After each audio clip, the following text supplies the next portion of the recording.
With the 2016 NFL Draft complete, it is time for my full reaction of this year's draft. This is probably one of the most surprising that I've ever witnessed. So what I have on these index cards is my rankings from 32 all the way down to 1. So let's start off with rank number 32. I have with the worst draft in my opinion. This could be a surprise, but the New York Giants. Let's read who they drafted. In round 1, Eli Apple, cornerback out of Ohio State. Round 2, Sterling Shepard, wide receiver of Oklahoma. Round 3, Darian Thompson, the safety of Boise State. Round 4, B.J. Goodson, outside linebacker, Clemson. Round 5, Paul Perkins, running back, UCLA. Round 6, Terrell Adams, tight end of South Carolina. It's not that it's horrible. It's just that it was just the timing of these picks. They drafted Eli Apple over Vernon Hargreaves, Sterling Shepard in round 2. That was kind of too early in my opinion. And Darian Thompson. Well, Paul Perkins. The Giants go through so many running backs. I can understand why you went with Terrell Adams, but I just feel like maybe you could have drafted maybe the tight end of West Kentucky in round 4. At number 31, I have the Arizona Cardinals. They went with Robert Nkemdiche in round 1, which is not too bad of a pick. But that's not the pick I would have done. If I wanted Nkemdiche, I would have traded out of the first round because I could almost guarantee he would have been available within the first couple picks of round 2. Brandon Williams, cornerback out of Texas A&M in round 2. Brandon Williams has only played cornerback for 1 season in college. He was a running back. And as a Texas A&M fan, I would know that. Then in round 4, they went with Evan Boehm, the center of Missouri. Makes sense. Solid protection. In round 5, they went with a safety, then offensive tackle, then a corner. There was no quarterback to be the backup to Carson Palmer. We don't know what's next for him. So that's why they're at 31. Number 30, sadly my Atlanta Falcons. I just did not like who they drafted this season. They drafted Keanu Neal too early, in my opinion. They could have drafted him. They could have traded down. And Deion Jones, I can understand that pick. Austin Hooper, not Austin Harper, who's been on the program a couple of times. Austin Hooper, the tight end of Stanford. I can understand that because they've had problems with the tight end position ever since the departure of Tony Gonzalez. Then they go outside linebacker, offensive guard, and wide receiver. We have too many wide receivers. Although, unless this could be the replacement for Roddy White, we already have Mohamed Sanu, Julio Jones, Justin Hardy, who didn't do a thing last season. They could have probably drafted, I don't know, they could have at least drafted maybe a center or something to give better protection for Matt Ryan. Then at number 29, the Carolina Panthers. This is why they're so low. Because rounds 2, they had 5 picks this season. And 3 of them were cornerbacks. I know you want to replace Josh Norman, but do you really need to draft 3 corners? You drafted James Bradbury in round 2. You drafted Daryl Worley in round 3 and Zach Sanchez of Oklahoma in round 5. They did get a tight end in round 7. Although you have Greg Olsen and Ed Dixon, do you really need the 3rd tight end? And they drafted Vernon Butler, who could actually maybe be a starter, but I may not count on that right away. Detroit Lions are number 28. Their draft just didn't do so well to me, in my opinion. Sure, they went with Ashawn Robinson, but they went kind of a mixture. They drafted Jake Rudock in round 6, which I don't think that's what they needed to do. They could have maybe invested in the free agency part of it. They could have invested there. And number 20, let's see. what was it? 31, 32, 31. 27, I have the Seattle Seahawks. They went with 3 different running backs: Forsyth, Collins, and Brooks. They took care of the offensive line problems with Jermaine Ifedi in round 1. And they got Nick Vanette, the tight end of Ohio State. Jimmy Graham was out most of the season with an ACL. That could be a solid pick, but I just didn't like them drafting 3 running backs. Then at 27, I have the Pittsburgh Steelers. Let me just make sure my math is right real quick. At 26, Pittsburgh Steelers, they went with 2 corners. They went corners round 1 and 2. They didn't really help out. I mean, they drafted a wide receiver, DeMarcus Arias, out of Houston, who could possibly be replaced for Martavis Bryant, facing the year-long suspension. But they drafted Tyler Makovich out of Temple. That's a really good pick. I think he actually has. He was a 7th-round pick that has 4th-round talent, so that's a great pick. I just didn't agree with them drafting 2 corners back-to-back. The New York Jets are next. What I didn't like about them is Darren Lee is kind of too small. Christian Hackenberg, I do not think he is going to do well in this system. He has real accuracy problems. He gets flustered. He panics. And they drafted a punter in round 7. And Jerron Peak, round 7. Not too bad of a pick there. But I just didn't like how they approached their first 2 picks. Jordan Jenkins is a good one, by the way. I just didn't like how they invested in the first 2 rounds. Kansas City Chiefs are next. They went with Chris Jones with their first pick in the 2nd round. They were the only team other than the Patriots to not draft in the 1st round. They went with Kevin Hogan, the quarterback out of Stanford. Probably a backup to Alex Smith, who's getting pretty old. But they already have Ricky Stanzi, and they already have Aaron Murray. Then we got the Indianapolis Colts. They went with a lot of offensive linemen to protect Andrew Luck. But they didn't draft the running back probably in even the late rounds.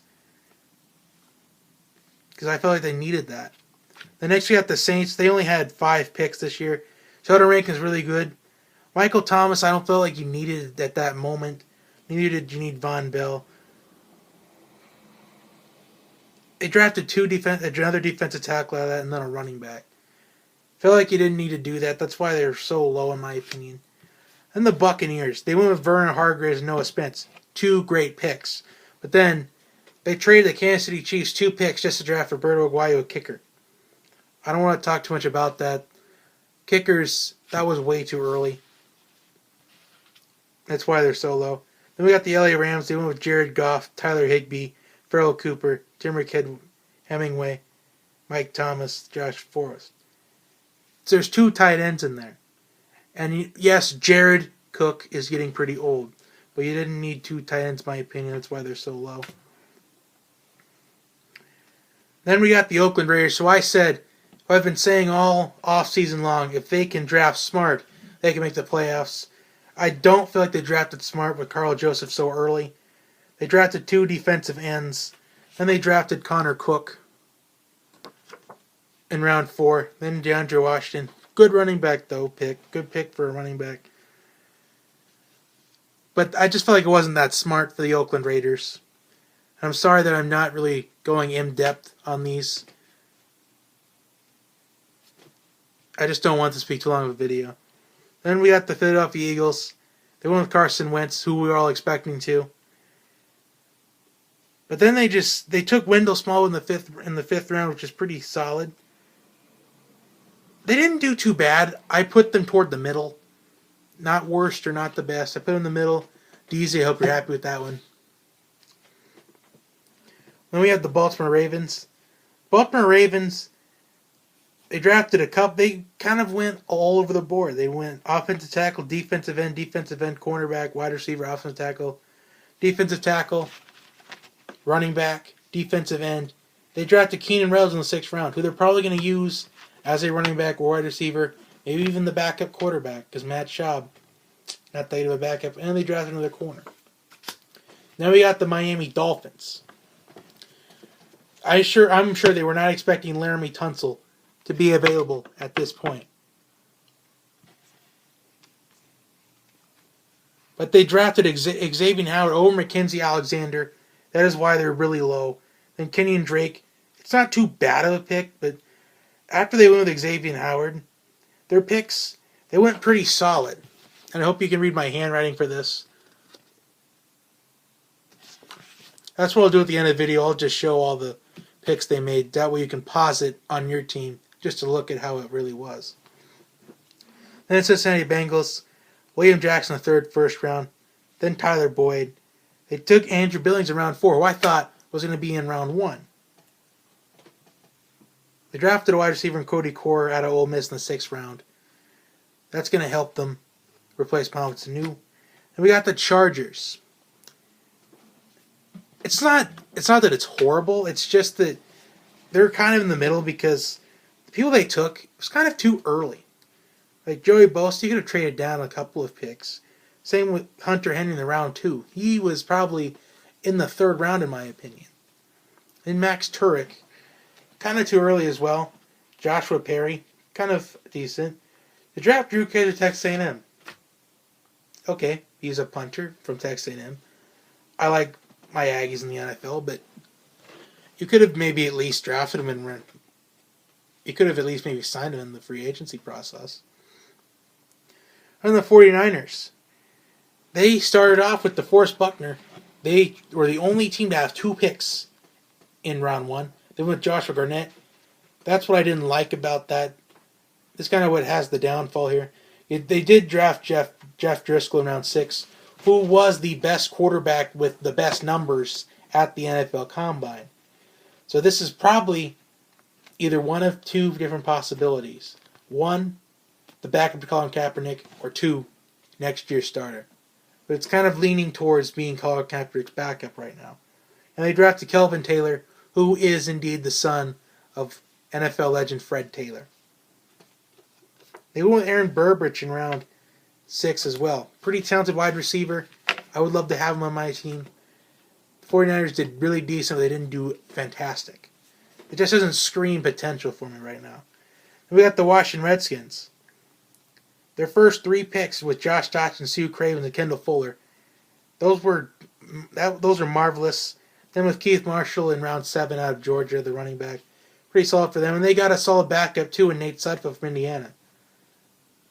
I like his tape. And they drafted a Matthew Iodonis out of Temple.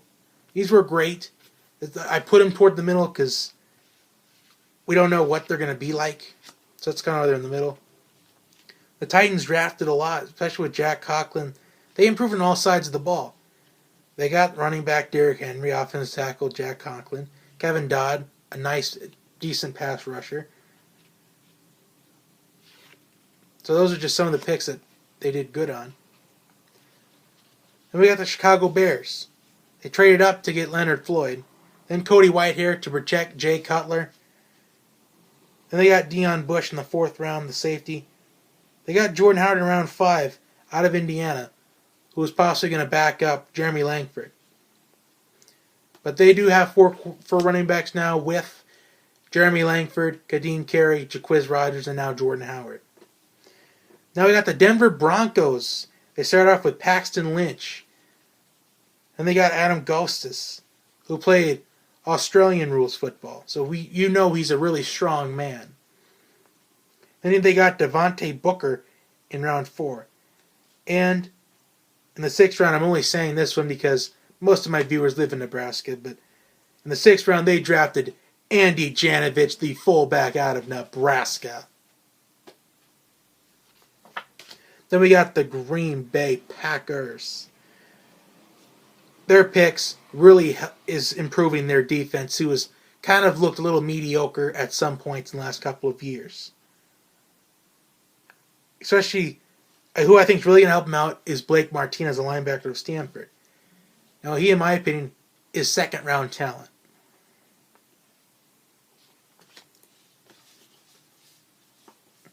And then we're actually We're actually in the top 7 right now. We have the Cleveland Browns. Now, the Cleveland Browns drafted so much, I needed a second index card. See, look who they drafted right there. Corey Coleman in round 1, Emmanuel Agua round 2, Carl Nassib round 3, Cody Kessler in round 3. They improved their offensive line. See, this is just what they did in the late rounds. Jordan Payton, a really talented wide receiver. Rashad Higgins, another talented wide receiver. See, what the downfall is, did they do too much? Now, they're probably going to finish last in their division again this upcoming season. But this is kind of a rebuilding process, and Hugh Jackson knows that. I think the goal for Cleveland is to probably win at least 5 games this year. But we'll see. Then we got the New England Patriots coming in at number 6. They drafted Cyrus Jones with their first pick in the second round. They drafted Jacoby Brissett, a quarterback of NC State. Then they drafted Vincent Valentine, defense tackle of Nebraska, Malcolm Mitchell, wide receiver of Georgia. Then they drafted Devin Lucien out of wide receiver of Arizona State with their last pick in round 7. So this is pretty much a solid pick for New England. These are solid picks for New England. Not too bad. Then we're in the top 5 now. And coming in at number 5, the Minnesota Vikings. They start off by drafting Laquan Treadwell in round 1.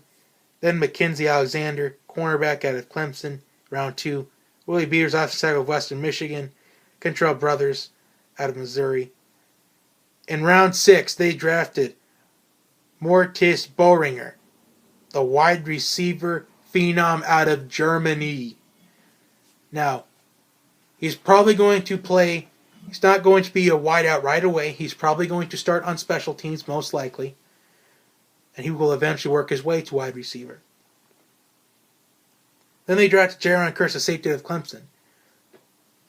Ooh, it's kind of surprising that he was drafted that late. I'd say maybe around 5 I would have drafted him. Coming in at number 4, we have the Buffalo Bills and Rex Ryan and the bunch. And when you hear all of these draft picks, it's just gonna scream potential right away. Round 1, Shaq Lawson. Round 2, Reggie Ragland. Round 3, Adolphus Washington. Round 4, Cardell Jones, who is going to compete for the backup position. Round 5, Jonathan Williams, running back out of Arkansas. Round 6, Colby Listenby, wide receiver of TCU. And in round 6, Kayvon Seymour, the corner out of USC. This is just so much potential. Rex Ryan is fulfilling his promise of building a bully in Buffalo. Coming in at number 3, we have the Houston Texans. Now they've nailed a lot of parts to this. Round 1, you get Will Fuller.